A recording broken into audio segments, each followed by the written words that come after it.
In this English lesson, I wanted to help you learn the English saying, it's not the heat, it's the humidity. So it is really, really hot out here in Ontario, Canada right now. The last few days have been over 30 degrees Celsius, and today it's going to be over 30 degrees Celsius again. And something we kind of say jokingly when it's this hot is, hey, it's not the heat, it's the humidity. Basically what we mean is the heat isn't what is oppressive.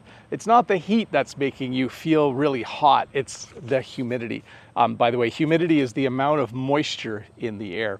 So we say it jokingly, but it's also kind of true. When you're somewhere where there's a really hot day and no humidity, it's a lot nicer because you can sweat and your sweat evaporates. But when you say it's not the heat, it's the humidity, you're usually in a place where when you sweat, it doesn't really evaporate and cool you off. Sweating doesn't work the way it's supposed to. So we just kind of get through it by saying, hey, it's not the heat, it's the humidity. The other phrase I wanted to help you learn today is to beat the heat. So this is something that rhymes, and we say this to talk about things that help you cool down when it's hot like this. To beat the heat, I will go into a restaurant at market every hour just to cool off for 5 minutes because they have air conditioning. Maybe to beat the heat, Jen and I will get some ice cream around 5 or 6 o'clock this afternoon at market to cool down a little bit. So we use this kind of fun little rhyming phrase to talk about the things you do to cool down. If we had a pool, I could jump in the pool to beat the heat. That would be really nice. So to review, kind of a fun joking phrase to say when it's really hot and humid is to say it's not the heat, it's the humidity. And when it's really hot and you want to relax and cool down, you do something to beat the heat.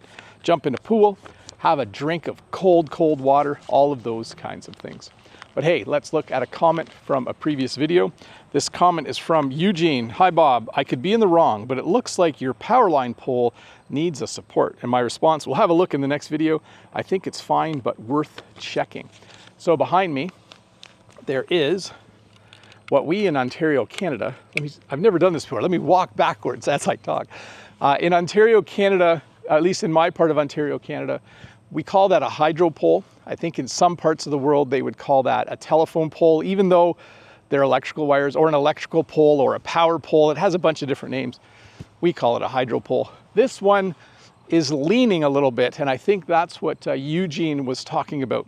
Let me spin you around and give you a little bit of a better look at it.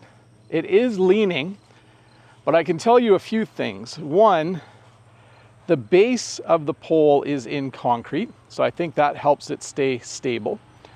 And it has been leaning like this my whole life. Like even as a kid, I remember this pole has always had a lean to it. And if we look around on this side, you'll see these little things here.